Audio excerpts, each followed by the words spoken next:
नारायणं नमस्कृत्य नरं चैव नरोत्तमम् देवीं सरस्वतीं व्यासं ततो जयमुदीरयेत्।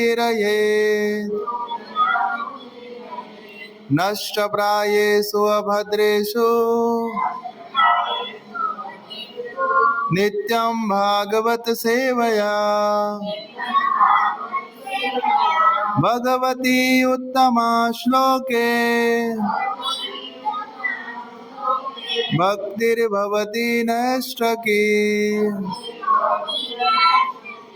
नमो विष्णुपादाय कृष्णपृष्ठाय भूतले श्रीमते भक्तिवेदान्त स्वामिनिति नामिने।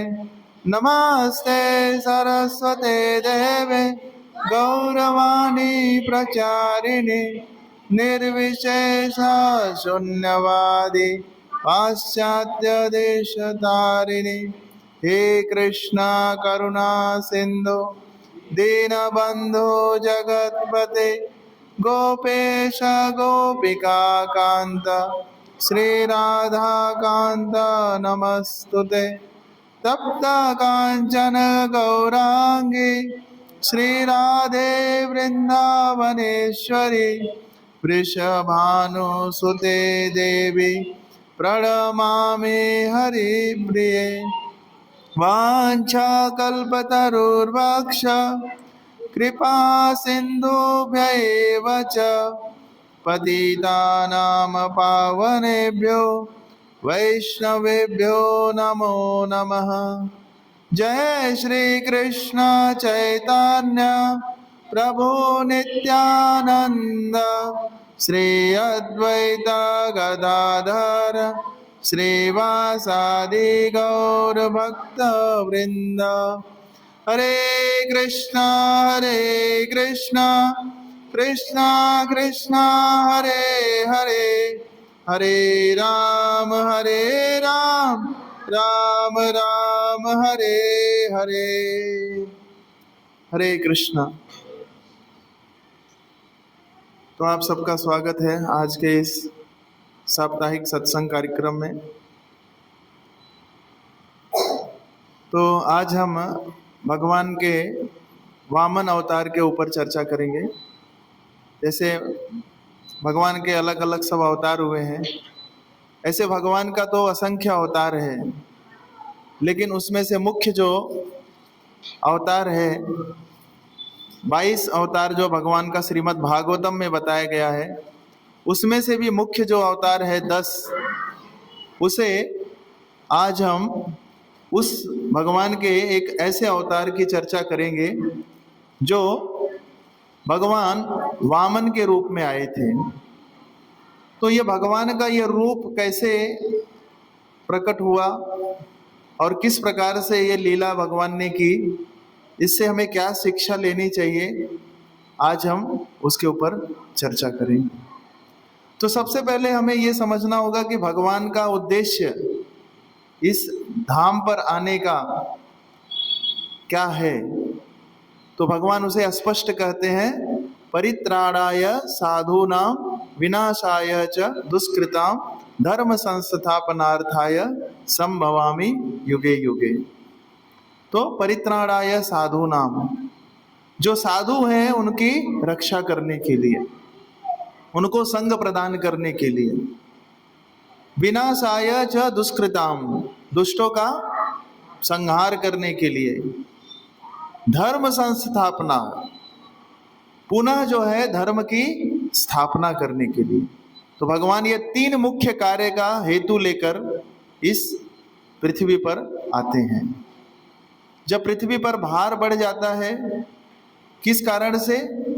आसुरी प्रवृत्ति से, पाप कर्मों से और गलत आचरण करने से, तब भगवान दुष्टों को नाश करने के लिए और फिर से धर्म की स्थापना करने के लिए प्रकट होते हैं। तो अभी पिछले हमने कई सप्ताह पहले हिज ग्रेस हरि गोपाल प्रभु जी ने एक सीरीज लिया था जिसके ऊपर हमने कई कक्षाएं उसके ऊपर हमने सुनी, जहाँ पर उन्होंने समुद्र मंथन की लीला बताई। तो ये समुद्र मंथन में क्या हुआ, देवता लोग असुरों से विजयी हो गए, असुरों को उन्होंने पराजित कर दिया। क्यों पराजित किया? क्योंकि उन्होंने अमृत का पान कर लिया था।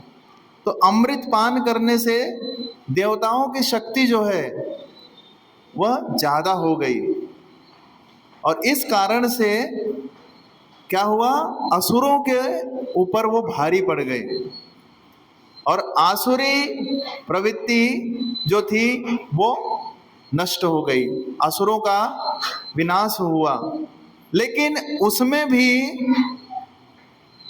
दैत्य गुरु जो शुक्राचार्य थे, उन्होंने क्या, उनको मृत संजीवनी विद्या प्राप्त है, जिससे वो मरे हुए को भी जिंदा कर सकते हैं। ये उनके पास शक्ति है। श्रील प्रभुपाद की जय। तो उन्होंने जब देखा कि बलि महाराज के ऊपर बहुत सारा आघात हुआ है, बहुत उनके ऊपर, उनका एक तरह से मृत हो चुके हैं बलि महाराज, तो उन्होंने उनको छुपाया, और छुपाने के बाद उन्होंने क्या किया, उनको किसी तरह से सुरक्षित रखा कि कहीं से भी राजा का सुरक्षित होना बहुत अनिवार्य है। अगर राजा ही नहीं रहेगा तो प्रजा कुछ नहीं कर सकती। तो दैत्य गुरु शुक्राचार्य ने बलि महाराज को किसी न किसी तरह से बचा लिया, और इस बात को बलि महाराज जान गए कि मेरी जो रक्षा हुई है वो किसके द्वारा हुई है, मेरे गुरु के द्वारा हुई है। और इस कारण से बलि महाराज गुरु के प्रति और ब्राह्मणों के प्रति बहुत ज्यादा ये हो गए, सतर्क हो गए, और उनकी सेवा करने लगे। कहते हैं गुरु और ब्राह्मण के प्रति यदि कोई अपराध करता है तो उसका पतन होना निश्चित है। यहाँ पर बलि महाराज ब्राह्मणों को और गुरु की सेवा में लग गए, और फिर से क्या हुआ, उनको उतनी शक्ति प्राप्त हो गई कि उन्होंने क्या किया, फिर से स्वर्ग पर आक्रमण किया, और इंद्र को फिर से अपने राज्य से हाथ धोना पड़ा। इंद्र फिर से अपने स्वर्ग को छोड़कर, यानी सभी देवी देवता सब वहां से बाहर चले गए, और फिर से बलि महाराज का साम्राज्य फिर से स्थापित हो गया। बलि महाराज पूरे लोगों के अभी स्वामी बन गए, आधिपत्य हो गया उनका, इतने शक्तिशाली बन गए वो ब्राह्मणों को और अपने गुरु की सेवा करने से। अब इस बात को जब माता अदिति को चिंता हुई, इस बात को सुनकर कि उनके पुत्र इंद्र, वरुण, चंद्र इत्यादि जो भी हैं देवता लोग है, तो कश्यप के ही पुत्र, लेकिन दो माताएं हैं, दिति और अदिति। माता दिति से जो है वो दैत्य असुर जो है उत्पन्न हुए, और अदिति माता से देवता उत्पन्न हुए। तो ऐसे देखा जाए तो एक ही पिता के दोनों पुत्र हैं, लेकिन एक राक्षसी प्रवृत्ति के हैं और एक दैवी प्रवृत्ति के हैं। तो उनकी चिंता हुई, उन्होंने बहुत दुखी हो गई वो। तो एक दिन कश्यप मुनि उनसे पूछते हैं, आपकी चिंता का कारण क्या है, आप इतनी दुखी क्यों हो?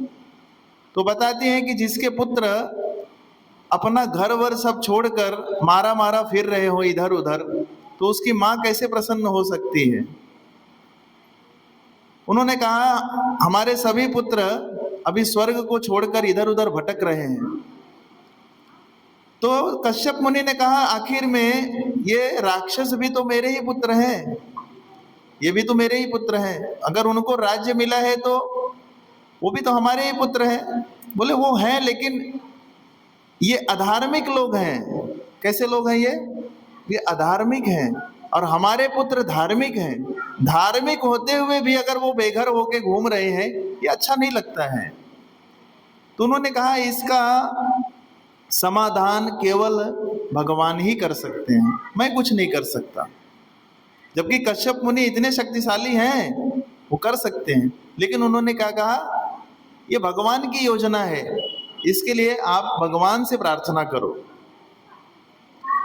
तो उन्होंने कहा आप पयो व्रत का व्रत पालन करो और इस व्रत के पालन से आपको भगवान जैसा पुत्र यानी स्वयं भगवान आपके पुत्र के रूप में आएंगे और फिर आपके पुत्रों को वापस उनका जो राज्य है फिर से प्राप्त हो जाएगा। तो माता अदिति ने इस पयो व्रत का पालन किया। ये बहुत कठोर व्रत है, इसमें सिर्फ गाय का दूध पीकर रहना होता है और बड़ी कठिन तपस्या करनी होती है। कई जगह पर कई तीर्थ स्थानों में जाकर स्नान करना और कई जगह पर भगवान की जो धाम है वहाँ पर निवास करना, ये बहुत सारी कठिन तपस्या होती है। जंगल की मिट्टी, जो जंगली जो सूअर होते हैं उनके पैर से मिट्टी निकालकर उसके मिट्टी से उसका बर्तन बनाकर फिर उसमें दूध को उबाला जाता है, उस दूध को पीकर उस व्रत का पालन किया जाता है। मतलब इतना व्रत का कोई पालन ठीक से नहीं कर सकता, इतना कठिन व्रत है यह। उन्होंने इसका पालन किया और जब इसका पालन पूर्ण हुआ तब स्वयं भगवान चतुर्भुज रूप में आए और उनको दर्शन दिए और कहा कि मैं आपके पुत्र के रूप में प्रकट होऊंगा। लेकिन भगवान कैसे रूप में आए? एकदम छोटे से बालक के रूप में आए। हालांकि पुत्र जब उत्पन्न होता है तो छोटा सा बालक ही होता है, लेकिन वो अलग बालक थे। वो उनका शरीर एक पूर्ण यौवन की तरह था, युवक की तरह, लेकिन लगते थे एकदम छोटे से बालक की तरह। जैसे बौना बोलते हैं, बौना, वामन का मतलब बौना, 52 अंगूठे के आकार के, 52 अंगूठा जो है उतना ही साइज था उनका, इतने साइज के थे। लेकिन बौने को देखकर हमें हंसी आती है। कोई आदमी अगर बौना हो, छोटा हो, तो उसको देखेंगे तो क्या आती है? हमें हंसी आती है। लेकिन ये भगवान का ऐसा रूप था कि इनको देखकर सब प्रसन्न हो रहे थे और इनको देखकर बड़े मोहित हो जा रहे थे। उनको देखकर उनका ऐसा रूप था। तो कहते हैं कि माता अदिति इतनी प्रसन्न हो गई इस भगवान के रूप को देखकर और उन्होंने कहा कि मैं इस रूप को देखकर बहुत संतुष्ट हूं। भगवान ने कहा ये रूप मैंने इसलिए लिया है क्योंकि अभी आपको समझ में नहीं आएगा, ये बाद में समझ में आएगा। भगवान जब रूप लेते हैं तो उसके पीछे बहुत सारी कारण होते हैं। जैसे नरसिंह रूप लिया भगवान ने, वराह रूप लिया, कच्छप रूप लिया, मत्स्य का अवतार लिया। तो ये भगवान अलग अलग अवतार जब लेते हैं इसके पीछे कारण होता है। बिना कारण के भगवान कोई अवतार नहीं लेते हैं, तो इसके पीछे भी कारण है। इसीलिए वामन रूप में आए, वो बौने के रूप में आए, भगवान के रूप में नहीं आए वो। तो इस प्रकार से सभी देवी देवता वहां पर आकर भगवान वामन देव को आशीर्वाद देने के लिए आए। इंद्र, चंद्र, वरुण और जो भी सारे, शिव जी, माता पार्वती, सभी लोग आए। कुबेर ने अपना उनको कमंडलू दिया, भिक्षा पात्र दिया और यमराज ने उनको दंड दिया और छतरी दी। और माता पार्वती ने उनको सबसे पहले उनके जो भिक्षा पात्र था उसमें उन्होंने भिक्षा दिया। सबसे पहला माता पार्वती ने उनको भिक्षा दिया और वो एक जैसे ब्रह्मचारी की तरह वो भिक्षा मांगने के लिए निकल गए। एक छोटे से ब्राह्मण के रूप में, ब्रह्मचारी के रूप में वो भिक्षा मांगने के लिए निकल गए। और भिक्षा मांगते मांगते वो कहाँ पहुंचे? यहाँ पर बलि महाराज इतने शक्तिशाली हैं और शक्तिशाली बनने के लिए क्या कर रहे हैं? यहाँ पर यज्ञ कर रहे हैं कि और अधिक शक्तिशाली मैं बन जाऊं। यहाँ पर यज्ञ स्थली में पूरे ब्राह्मणों के साथ क्या कर रहे हैं? यज्ञ कर रहे हैं। तो यहाँ पर जब वामन देव वहाँ पर आते हैं, वामन देव जब वहाँ पर पहुँचते हैं, बलि महाराज का यज्ञ स्थली वहाँ पर सब मौजूद है, वहाँ पर ब्राह्मण लोग बैठे हुए हैं सब, वहाँ पर यज्ञ में आहुतियाँ डाली जा रही हैं। सब वहाँ पर इतना लोग वहाँ पर इकट्ठा हुए हैं कि ऐसा लग रहा है कि पूरे विश्व के, पूरे ब्रह्मांड के सारे लोग वहाँ पर पहुँचे हुए हैं बलि महाराज का ऐश्वर्य देखने के लिए, क्योंकि उस समय बलि महाराज सबसे ज्यादा शक्तिशाली हो गए थे। तो जैसे ही वामन देव वहां पर पहुंचे यज्ञ स्थली पर, कुछ ब्राह्मणों ने जब देखा उन्हें तो वो भूल गए, उनका मंत्र मंत्र सब भूल गया उनको, उनका सब तेज जो था वो सब गायब हो गया बलि महाराज का दर्शन करने से, केवल वामन देव का दर्शन करने से केवल। इतना तेज था उनके अंदर, क्योंकि स्वयं वो भगवान है, तो भगवान तो उनका असर तो रहेगा ही, चाहे वो किसी के रूप में आए, चाहे वो मत्स्य के रूप में आए, कूर्म के रूप में आए, वराह के रूप में आए, नरसिंह के रूप में आए। भगवान तो भगवान है, उनका तो शक्ति और उनकी उनकी जो तेज है वो तो वैसे ही रहने वाला है। इतने छोटे से ब्राह्मण को देखकर सारे ब्राह्मण आश्चर्यचकित हो गए कि ये कौन ब्राह्मण है, ये ब्राह्मण का जो बेटा है, बालक है, ये कौन है इतना तेजस्वी। तो सारे ब्राह्मण आश्चर्यचकित होकर देखने लगे। तो बलि महाराज की भी नजर पड़ी उस ब्राह्मण बालक के ऊपर। बलि महाराज वहां गए और देखकर वो भी एकदम मोहित हो गए भगवान के इस रूप को देखकर, इतना सुंदर रूप। बलि महाराज कहते हैं, हे ब्राह्मण पुत्र, मैं आपको प्रणाम करता हूं, आइए हमारी यज्ञ स्थली में और बताइए कि मैं आपकी क्या सेवा कर सकता हूं, मैं आपकी क्या सेवा कर सकता हूं। बलि महाराज का पहले प्रशंसा करते हैं वामन देव, कहते हैं, हे बलि महाराज, आप ऐसे कुल में जन्म लिए हैं जो कुल बहुत उत्तम है। क्यों उत्तम है? हाँ, क्योंकि वो प्रहलाद महाराज के कौन है? पोते हैं वो। और प्रहलाद महाराज कौन है?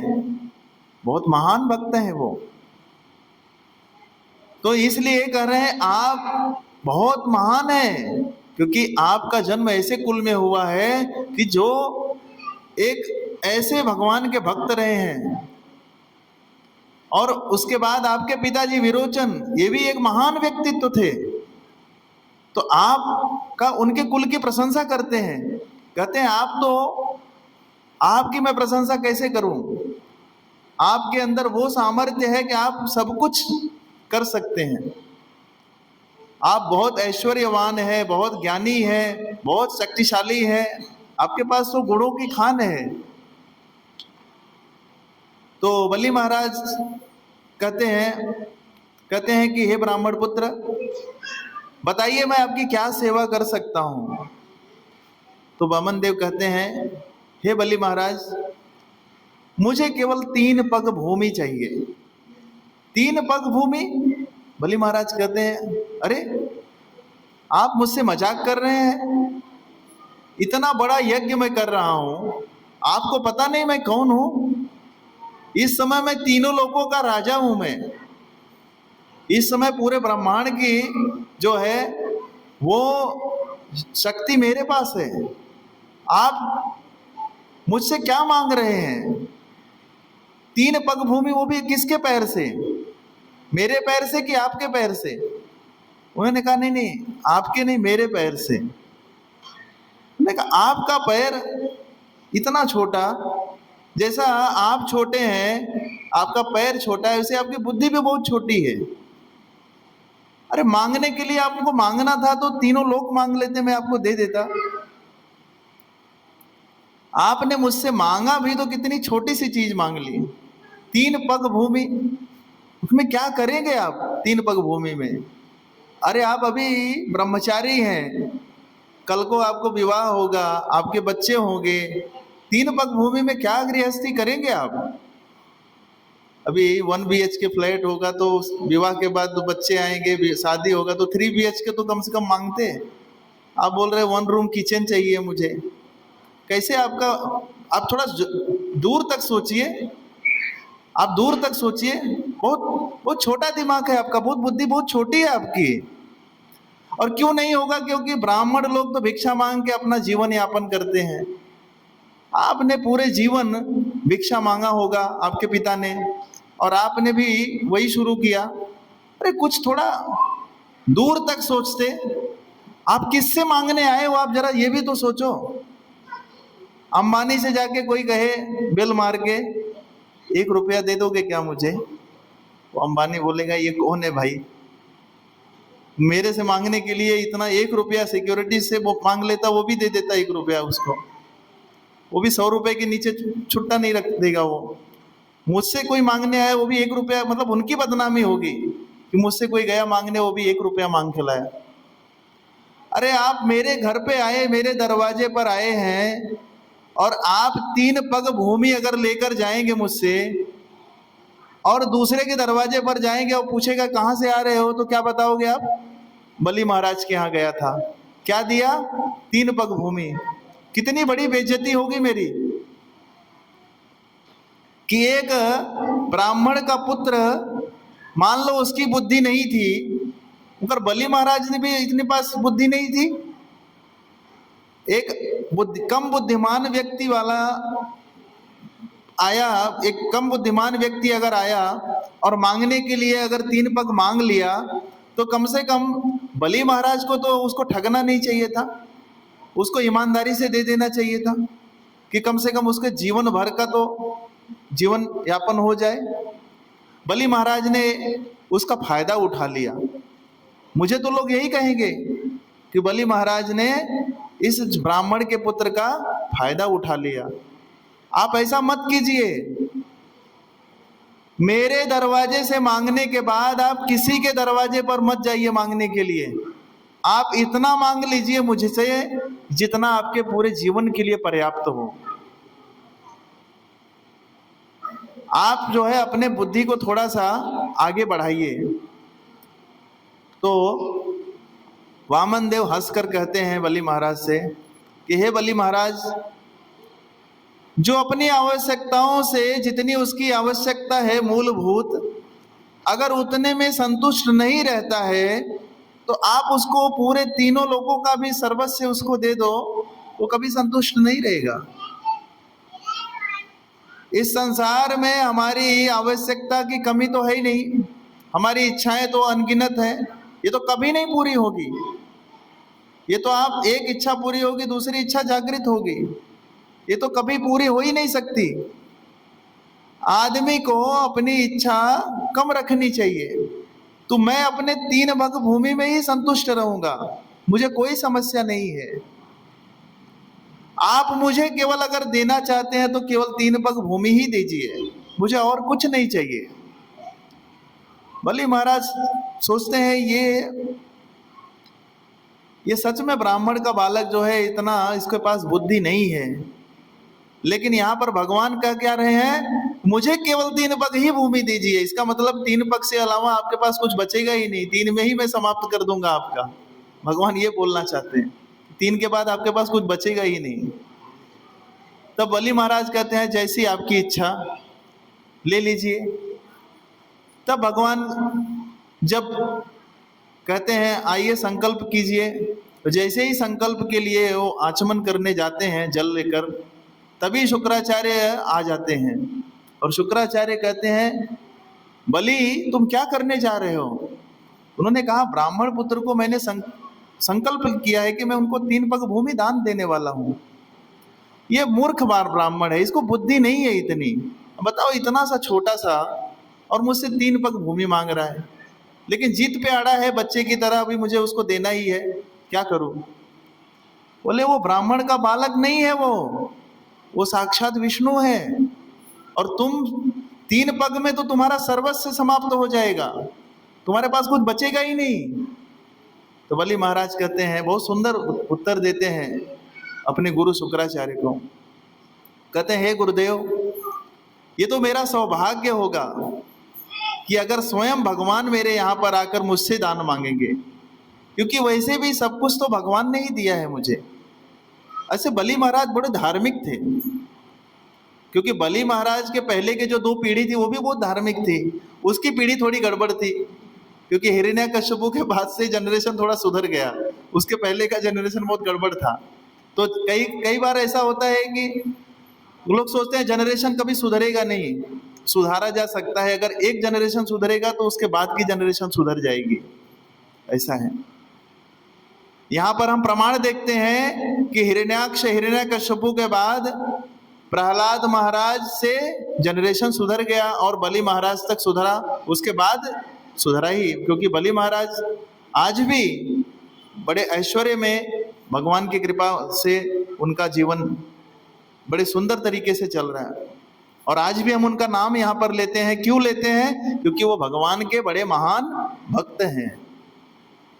वो 12 महाजनों में उनका नाम आता है, बलि महाराज का। तो कहते हैं कि ये ब्राह्मण का जो बालक है ये जिद पर अड़ा है, और आप कहते हैं कि ये विष्णु है, तो मुझे तो बहुत, मेरा तो सौभाग्य होगा कि स्वयं विष्णु अगर मेरे घर पे आकर मुझसे कुछ मांग रहे हैं, ये तो मेरे लिए सौभाग्य की बात है, और आप मुझे मना क्यों कर रहे हैं? तो यहाँ पर कई बार ऐसा होता है कि कोई गुरु की बात को अस्वीकार करता है तो गुरु का अपराध होता है, गुरु के प्रति अपराध होता है। लेकिन यहाँ पर गुरु क्या कह रहे हैं ये भी बहुत जानने वाली बात है। गुरु जो होते हैं वो हमें भगवान से जोड़ने का कार्य करते हैं, भगवान से अलग करने का कार्य नहीं करते हैं। आज ऐसी संसार में बहुत सारी परंपराएं चल रही हैं जो सही गुरु भी नहीं है और सही शिष्य भी नहीं है। तो गुरु भी एक अपने अलग तरीके से भगवान बना लिए हैं, जो भगवान तक शिष्य को पहुंचाते नहीं है, स्वयं भी नहीं पहुंचते हैं। तो गुरु भी चला गया और शिष्य भी चला गया। तो यहाँ पर बलि महाराज एक शुद्ध वैष्णव हैं।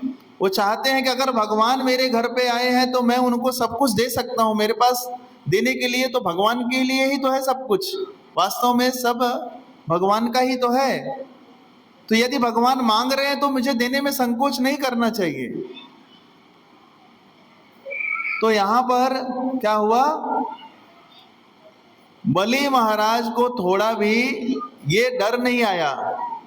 क्या डर नहीं आया? कि मेरा सब कुछ छीन जाएगा। जब कंस को यह पता चला, जब आकाशवाणी हुई कि देवकी का 8वां पुत्र तुम्हारा काल बनेगा, तो कंस तुरंत डर गया और तुरंत उसने क्या निकाली? तलवार, और देवकी को ही मारने चला। वो तो वसुदेव जी उन्होंने समझा बुझाकर रोक लिया कि तुम्हें तो उनके पुत्र से डर है ना, तो मैं पुत्र लाके दे दूंगा तुमको, मैं सारे पुत्र लाके दे दूंगा, तुम उनको मार देना, देवकी से तुम्हारा क्या समस्या है। तब उनकी बातों से वो थोड़ा शांत हो गया, क्योंकि वसुदेव जी जो थे वो बड़े धार्मिक प्रवृत्ति के थे। उनको पता, कंस को पता था ये कभी मेरे साथ गलत नहीं करेंगे। अगर उन्होंने मुझसे ये वचन दिया है तो वो वचन का पालन करेंगे, अपने बच्चों को लाकर मुझे दे देंगे। तो कंस ने छोड़ दिया। यहां पर भी वही हालत है। बलि महाराज को यह पता चल गया कि अभी मेरा सब लुटने वाला है, मैं अभी इतना बड़ा मेरा ऐश्वर्य है, मैं इतने तीनों लोगों का स्वामी बन के बैठा हूं, लेकिन अभी मेरा सब चला जाएगा। लेकिन उनको कोई भी डर नहीं हुआ। क्यों डर नहीं हुआ? क्योंकि वो एक वैष्णव थे, भगवान के भक्त थे। तो भगवान का भक्त ये जानता है कि आज मेरे पास जो कुछ भी है वो सब भगवान की कृपा से है, और भगवान की कृपा से वो आज नहीं कल तो वो जाने ही वाला है। क्योंकि भगवान कुछ समय के लिए कोई चीज़ देते हैं, बाद में फिर वो वापस चीज़ वो ले लेते हैं। वो समय के हिसाब से भगवान हमें वो देते हैं। जब समय समाप्त हो गया वापस वो चीज़ हमसे भगवान ले लेते हैं। तो यहाँ पर जब देखा कि अब बलि महाराज शुक्राचार्य की बात नहीं सुन रहे हैं, तब शुक्राचार्य ने क्या किया? शुक्राचार्य ने तुरंत आचमन पात्र में जाकर वो प्रवेश कर गए, और प्रवेश करने के बाद जैसे ही जल निकाल रहे थे तो वहां से जल ही नहीं निकल रहा है।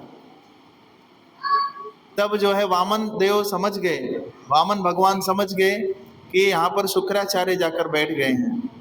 उन्होंने एक तृण उठाया, कुशा घास, और उसको उठाकर उन्होंने उस पानी के द्वार पर उसको लगाया। जैसे ही उन्होंने वहां पर प्रवेश किया, तुरंत शुक्राचार्य की एक आंख नष्ट हो गई, उनकी एक आंख फूट गई, और वहां से चिल्लाते हुए वो बाहर निकले और भाग गए वहां से। भगवान के साथ कोई अपनी चालाकी नहीं दिखा सकता। कोई कितना भी चालाक रहे इस संसार में, भगवान के सामने किसी की चालाकी नहीं चलती है। दैत्य गुरु शुक्राचार्य को लगता था कि मैं, उनको पता है कि ये विष्णु है, फिर भी होशियारी दिखा रहे थे कि मैं अपने शिष्य को बचा लूंगा। उनको पता नहीं, जब भगवान अगर किसी से लेना चाहेंगे तो कोई बचा सकता है क्या किसी को? प्रभुपाद जी कहते थे, राखे कृष्ण मारे के, मारे कृष्ण राखे के। यदि किसी को कृष्ण मारना चाहेंगे तो कोई नहीं बचा सकता, और यदि किसी को कृष्ण बचाना चाहेंगे तो कोई मार नहीं सकता। तो यहाँ पर शुक्राचार्य ने सोचा कि मैं अपने शिष्य को बचा लूंगा, पर उनको पता नहीं कि उनको लेने कौन आया है, उनसे वरदान लेने कौन आया है। वो भगवान स्वयं आए हैं, तो भगवान के पास 10 हाथ है, हमारे पास 2। यदि भगवान हमें देना चाहेंगे तो हम 2 हाथ से कितना लेंगे, और भगवान अगर हमसे छीनना चाहेंगे तो 2 हाथ से हम कितना पकड़ेंगे? दोनों भी नहीं कर सकते। तो इसलिए हमें भगवान की कृपा पर ही आश्रित होना चाहिए। जितना भगवान हमें दे रहे हैं उसमें हमें संतुष्ट रहना चाहिए, क्योंकि भगवान को पता है हमारी आवश्यकता कितनी है। भगवान हमारी सभी आवश्यकताओं को जानते हैं, पूर्ति करते हैं। तो वहां पर तुरंत जो है संकल्प लेकर बलि महाराज ने कहा कि हे ब्राह्मण पुत्र, आइए अब अपना 3 पग माप लीजिए। तो भगवान ने जब अपना पैर उठाया तो पाताल से लेकर पृथ्वी स्वर्ग लोक तक पूरा एक पैर में ही माप लिया। दूसरा पैर उठाया तो ऊपर के ब्रह्मांड का पूरा माप लिया। अब तीसरे पैर के लिए कोई जगह ही नहीं बची, 2 ही पैर में पूरा सब तीनों लोकों तक समाप्त। तीसरा पैर जब उठाया तो भगवान ने कहा, बलि तुमने मुझे 3 पग का संकल्प दिया है, कहा था तुम मुझे 3 पग देने वाले हो, अब तुम्हारे 2 पग में ही तुम्हारी सारी संपत्ति समाप्त हो गई, अब मैं तीसरा पैर कहाँ रखूं? बलि महाराज ने अपना सर झुकाया, कहा कि हे भगवान, मैं जानता हूं मेरी सारी संपत्ति आपने 2 पैर में ही, 2 पग में ही माप ली है, लेकिन अब मैं तो बचा हूं। दान देने वाला दान देता है, खुद को दान नहीं देता है। कई बार ऐसा लोग प्रश्न करते हैं कि बलि महाराज फिर कैसे अपने आप को तीसरे पैर में दिए? मैं किसी वस्तु को दे रहा हूं तो मैं स्वयं को नहीं दे रहा हूं, मैं स्वयं हूं। अभी वस्तु मैंने किसी चीज का कोई दान दिया है किसी को। तो बलि महाराज ने संपत्ति दान दी थी, स्वयं को दान नहीं दिया था। तो बलि महाराज ने कहा, प्रभु मेरे ऊपर आप, सर के ऊपर आप पैर रखिए। और तीसरा पैर भगवान ने जब उठाया और बलि महाराज के सर पे रखा, तो बलि महाराज को सीधा कहाँ लेके चले गए? वो सुतल लोक। बलि महाराज का लोक है सुतल, सुतल के नीचे है पाताल।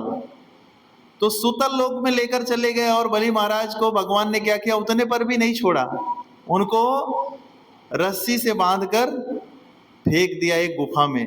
अब ये क्यों किया भगवान ने? रस्सी से बांधकर उनको गुफा में फेंक दिया, क्योंकि बलि महाराज को भी थोड़ा अहंकार हो गया था। अहंकार इस बात का हो गया था कि मेरे पास इतनी संपत्ति है, मेरे से बड़ा दानी कौन हो सकता है।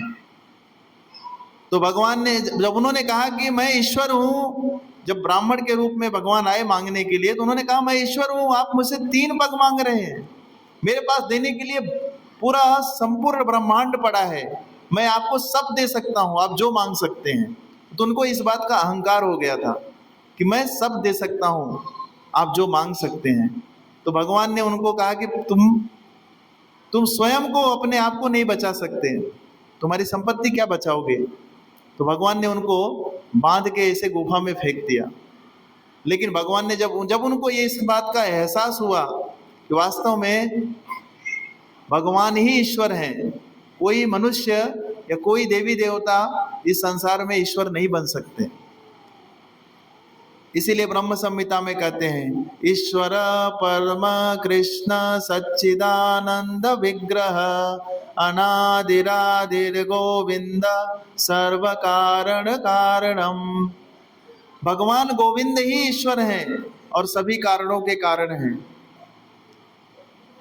भगवान के ऊपर कोई नहीं जा सकता, ना तो उनकी कोई बराबरी कर सकता है। तो यहाँ पर बलि महाराज को थोड़े समय के लिए अहंकार हो गया था, तो भगवान ने उनका अहंकार तोड़ दिया, बलि महाराज को फिर मुक्त किया। और मुक्त करने के बाद बलि महाराज ने कहा, प्रभु मैं समझ गया, सब कुछ आपका है, हम तो केवल आपके दास हैं, सेवक हैं। ये भावना उनके अंदर जागृत हो गई। उन्होंने लेकिन कहा, बलि वास्तव में तुम सबसे बड़े दानी हो, क्योंकि तुम्हें पता था कि मैं तुम्हारे साथ छल करने आया हूं। अच्छा, दूसरा प्रश्न ये उठता है कि भगवान तो इसके पहले असुरों को मारकर सब छीन लेते थे, फिर बलि महाराज को क्यों नहीं मार के छीन लिया? ये वामन अवतार में क्यों आना पड़ा उनको? ये भी दूसरा प्रश्न है। तो इसलिए वामन अवतार में आना पड़ा भगवान को, क्योंकि बलि महाराज के साथ भगवान युद्ध नहीं कर सकते थे। बलि महाराज अनैतिक नहीं कर रहे थे कुछ, बलि महाराज नैतिक तरीके से अपना जीवन यापन कर रहे थे। बलि महाराज धार्मिक थे, तो बलि महाराज धार्मिक व्यक्ति के साथ कैसे युद्ध करेंगे? जो अधार्मिक है उनके साथ युद्ध कर सकते हैं। इसीलिए बलि महाराज ने उनके साथ छल का प्रयोग किया, वो भी बलि महाराज को बचाने के लिए।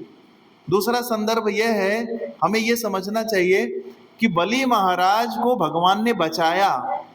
क्यों बचाया?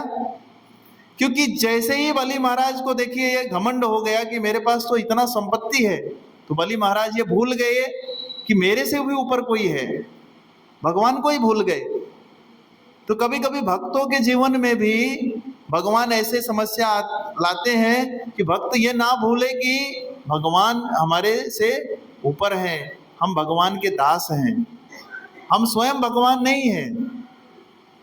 जैसे भगवान भगवत गीता में कहते हैं, भोक्तारम यज्ञ तपसम सर्वलोका महेश्वरम सुहृदम सर्वभूतानाम ज्ञात्वा माम शांति मृक्षति। मैं ही सर्वस्व भोगी हूँ, भोक्ता कोई और नहीं है इस संसार में। और जो अपने आप को अगर भोक्ता मानता है, फिर वो संसार में फंस जाता है, फिर इस संसार से बाहर नहीं निकल सकता। तो बलि महाराज को ये सबक सिखाने के लिए कि तुम अभी तक धर्म के रास्ते पर चल रहे थे, अब तुम धर्म के रास्ते से भटकने वाले हो, तो भगवान ने बलि महाराज की रक्षा की। लोग सोचते हैं कि बलि महाराज से भगवान ने छल करके उनसे जमीन, भगवान ने के पास तो सब कुछ है, किसी से क्यों छीनेंगे? लेकिन भगवान अपने भक्तों का हमेशा उनको पतन होने से बचाते हैं। बलि महाराज शुद्ध भक्त हैं, लेकिन अब उनके ऊपर ऐश्वर्य का, धन का, संपत्ति का उनका नशा होने लगा था।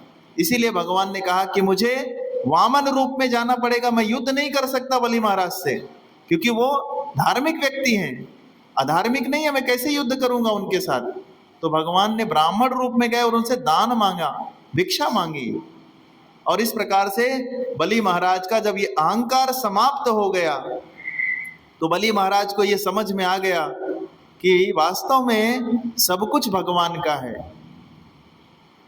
तो बलि महाराज ने कहा, बलि महाराज से भगवान प्रसन्न होकर कहे कि हे बलि महाराज, तुमको क्या चाहिए मांग लो, मैं तुमसे बहुत प्रसन्न हूं, क्योंकि तुम जानते थे कि मैं तुम्हारा सब छलने वाला हूं। ये जानते हुए भी तुमने अपना सब कुछ मुझे दे दिया। अगर कोई व्यक्ति जान जाए कि हमारे घर में कोई पैसा मांगने वाला आने वाला है और जानता है कि वो पैसा लेगा तो फिर वापस देगा नहीं, तो वो क्या करेगा? वो दरवाजा ही नहीं खोलेगा, वो पता है ना सबको। लेकिन यहाँ पर तो भगवान जब आ रहे थे और यहाँ पर शुक्राचार्य ने बता भी दिया कि सब तुम्हारा छीन लेने वाले हैं, फिर भी बलि महाराज ने सब दे दिया। इसका मतलब इसीलिए जो बलिदान शब्द जो है हुआ, बलिदान शब्द की उत्पत्ति हुई बलि महाराज के नाम से, क्योंकि सबसे बड़ा जो दान है वो बलि महाराज ने दिया। कि सब जानते थे कि मैं अभी मेरे पास कुछ नहीं बचेगा, उन्होंने अपना सब कुछ दे दिया। तो भगवान जब उनसे कहते हैं कि तुम जो कुछ मांगोगे मैं बलि महाराज मैं तुमको सब देने वाला हूं, तुम्हारी इच्छा से मैं तुम्हें वरदान दे सकता हूं, मांगो तुम्हें क्या चाहिए। बलि महाराज ने कहा प्रभु मुझे आपके दर्शन प्राप्त हो गए, मुझे इससे ज्यादा और क्या चाहिए, मुझे और किसी चीज की वस्तु की आवश्यकता नहीं है, मैं सिर्फ यही निवेदन करूंगा कि आप हमेशा मेरे सामने इसी तरह रहे। तो बलि महाराज को भगवान ने क्या बना दिया, भगवान को क्या बना दिया, बलि महाराज ने द्वारपाल बना दिया। सूतल लोक के द्वारपाल बनकर आज भी भगवान वामन देव वहां पर हैं बलि महाराज के लोक में। अब यहाँ पर बलि महाराज क्या कहते हैं इंद्र के बारे में कि इंद्र कितने मूर्ख हैं, मैं तो मूर्ख था ही, मेरे से ज्यादा मूर्ख तो इंद्र हैं। क्यों? क्योंकि उनको पता है कि उनका भाई स्वयं भगवान आ रहे हैं। उनका वामन देव का एक नाम उपेंद्र है। उपेंद्र का मतलब इंद्र से छोटे, उपेंद्र। जब उनको पता हुआ कि उनके घर में ही भगवान स्वयं जब आने वाले हैं, तो उन्होंने भगवान से कुछ भी मांग सकते थे। वो साक्षात भगवान जिनके घर में आ रहे हैं, वो भगवान से सेवा मांग कर नहीं, भक्ति मांग कर नहीं, संपत्ति मांग रहे हैं। ये कितने बड़े मूर्ख हैं। इंद्र के पास बुद्धि नहीं है।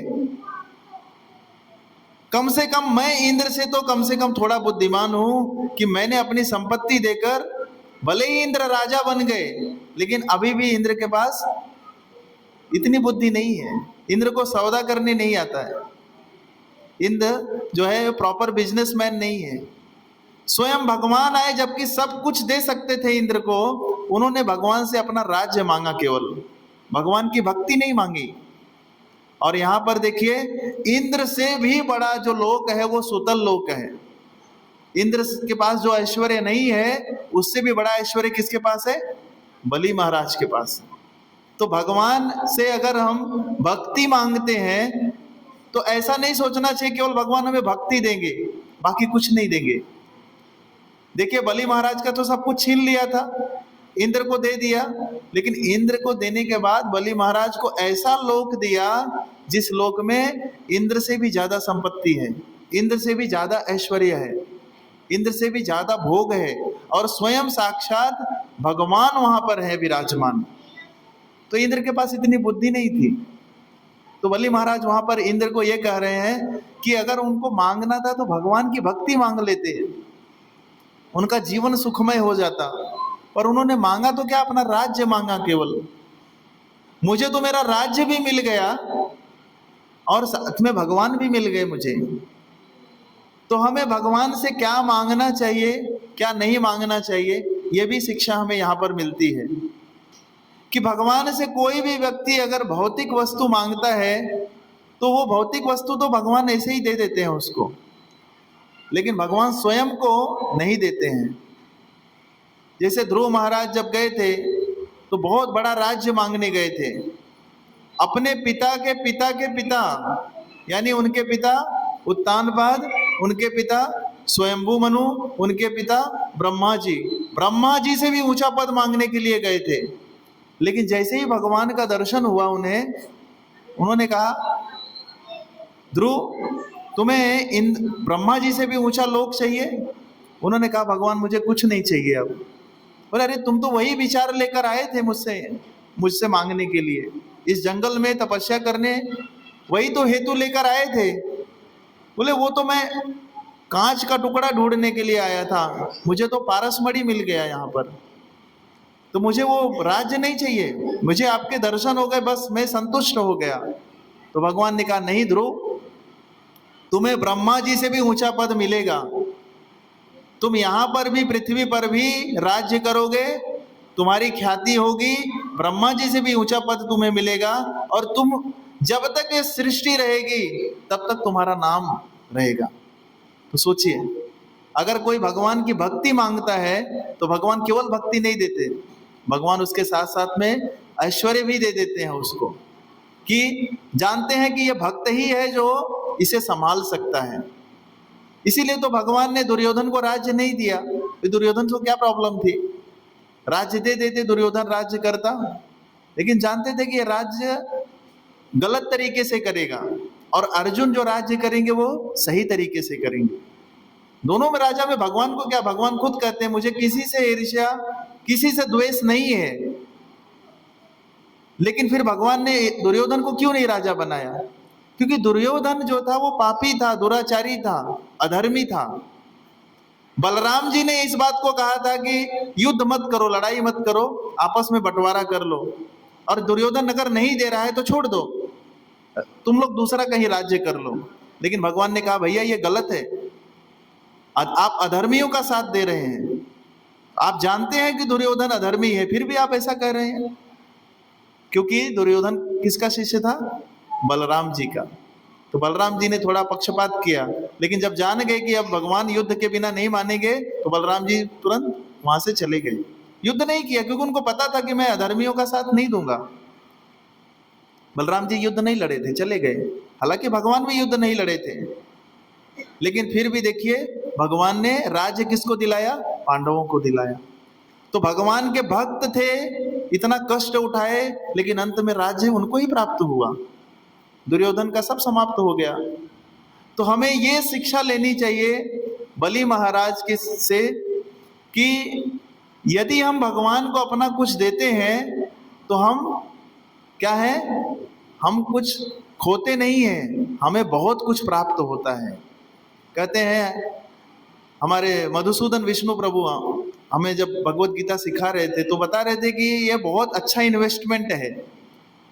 आप अगर भगवान के भक्तों की और भगवान की सेवा करते हैं, ये आपका बहुत अच्छा इन्वेस्टमेंट है। आप कोई भी दुनिया का इन्वेस्टमेंट आपका फेल हो सकता है। गोल्ड खरीदेंगे, कल को पता चला भी बहुत भाव बढ़ रहा है, पता चला 5 साल बाद इतना डाउन हो गया कि आप उसको बेचने जाएंगे तो जितने में खरीदा था उतना भी नहीं मिलेगा। स्टॉक मार्केट में डाल रहे हैं, अभी बढ़ रहा है बढ़ रहा है बढ़ रहा है, पता चला एक टाइम ऐसा आएगा क्राइसिस हो जाएगा, सब डाउन हो जाएगा। आज कुछ भी खरीदेंगे करेंगे आप, भविष्य में पता नहीं वो क्या रिटर्न मिलने वाला है, आपको पता नहीं, किसी को भी नहीं पता क्या रिटर्न मिलने वाला है। लेकिन एक तो पता है जो आपको पक्का रिटर्न देगा, वो क्या है? भगवान के भक्तों और भगवान में यदि हम कुछ भी इन्वेस्टमेंट करते हैं वो हमें 100% रिटर्न देगा। प्रभुपाद जी कहते थे अगर 1 रुपया भी अगर हम भगवान की सेवा में लगाते हैं, उस 1 रुपए का आपको 1000 भविष्य में मिलेगा। ऐसे रिटर्न भगवान देते हैं। भगवान को जब वो फल वाली आई थी फल बेचने के लिए, तो उसने फल दिया, भगवान ने मुट्ठी में अपना धान लेकर जा रहे थे और उतनी छोटी सी मुट्ठी थी उनके पूरा लेकर जा रहे थे, लेकिन सब गिर रहा था। और गिरते गिरते जब वहां पर पहुंचे फल वाली के पास तो 4-5 दाने बचे हुए थे, केवल 4-5 दाने। 4-5 दाने को उन्होंने फल वाली को दे दिया और कहा कि मुझे फल दे दो। फल वाली बहुत खुश हो गए, उन्होंने भगवान को फल दे दिया।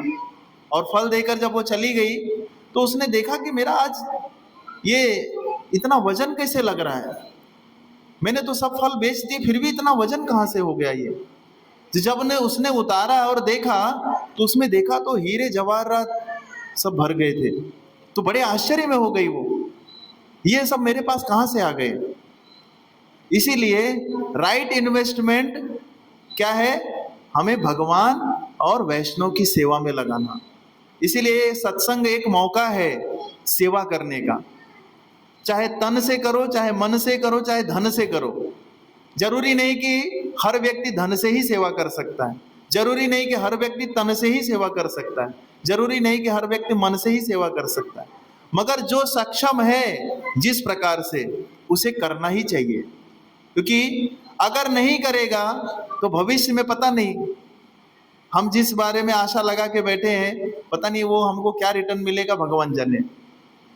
इसलिए हम अपने, जब तक हमारा शरीर, हमारा मन, हमारी बुद्धि ठीक से काम कर रही है, हमें भगवान की सेवा में एक जो अवसर मिलता है सत्संग में, कि जो जिस प्रकार से हम सेवा कर सकते हैं, क्योंकि ये सत्संग सेवा से चलता है। बिना सेवा के हमको कोई भी कार्य करना है तो उसके लिए लक्ष्मी लगती है, लोग लगते हैं, और यहाँ पर मैनेजमेंट लगता है। तो सबके लिए कुछ ना कुछ हमारा मन से, तन से, धन से, हर प्रकार से सेवा लगती है। तो हमें ये सामने से ऐसा भाव होना चाहिए, जैसे बलि महाराज ने सामने से अपना सब कुछ दे दिया। तो हमें यहाँ पे सब कुछ नहीं देना है, लेकिन हम अगर कुछ थोड़ा भी अगर भगवान की सेवा में लगाते हैं तो निश्चित रूप से एक अच्छा रिटर्न हमें मिलेगा। इस बात का हमें विश्वास होना चाहिए।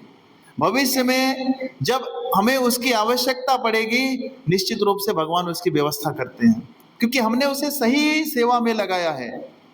भगवान की सेवा से बढ़कर और कोई सेवा नहीं है। प्रभुपाद जी ने ना तो कोई परोपकार का, ना तो कोई बड़ा बड़ा फाउंडेशन, कुछ नहीं चालू किया। प्रभुपाद जी ने केवल यही कहा कि सबसे बड़ा दया यही है, लोगों को कृष्ण प्रसाद खिलाओ, कीर्तन में बुलाओ, कथा सुनाओ और सबको बुक डिस्ट्रीब्यूशन करो। यही करुणा है सबसे बड़ी, इससे बड़ी कोई सेवा नहीं है। इससे बड़ा अगर कोई सेवा होता तो प्रभुपाद जी को आज इतनी बड़ी ख्याति नहीं मिलती, क्योंकि ऐसे करोड़ों लोग हैं सेवा करने वाले। कपड़े बांट रहे हैं, खाना बांट रहे हैं, वस्त्र बांट रहे हैं, कंबल बांट रहे हैं। बताइए किसका नाम हुआ है आज तक? बताइए किसका नाम हुआ है अंतरराष्ट्रीय स्तर पर? बताइए किसी का नाम हुआ हो? कोई नहीं, किसी का नाम नहीं है। लेकिन प्रभुपाद जी ने ये सब नहीं किया। प्रभुपाद जी ने सबको भगवान की सेवा में लगाया। तो हमें अगर स्वयं को और लोगों को असली करुणा देनी है तो हमें सबको भगवान की सेवा में जोड़ना है। तो हमें एक प्रकार से ये बहुत बड़ा अवसर है कि हम सबको इस सत्संग में जोड़े, सबको सेवा का मौका दे, और सब अपनी इच्छा से सेवा करने के लिए स्वयं आए आगे बढ़कर। हरे कृष्णा कृष्णा कृष्णा हरे हरे, हरे राम राम राम हरे हरे। बलि महाराज की, वामन देव भगवान की, ग्रंथराज श्रीमद् भागवतम की, जगत गुरु श्रील प्रभुपाद की। निताय गौर प्रेमानंदे।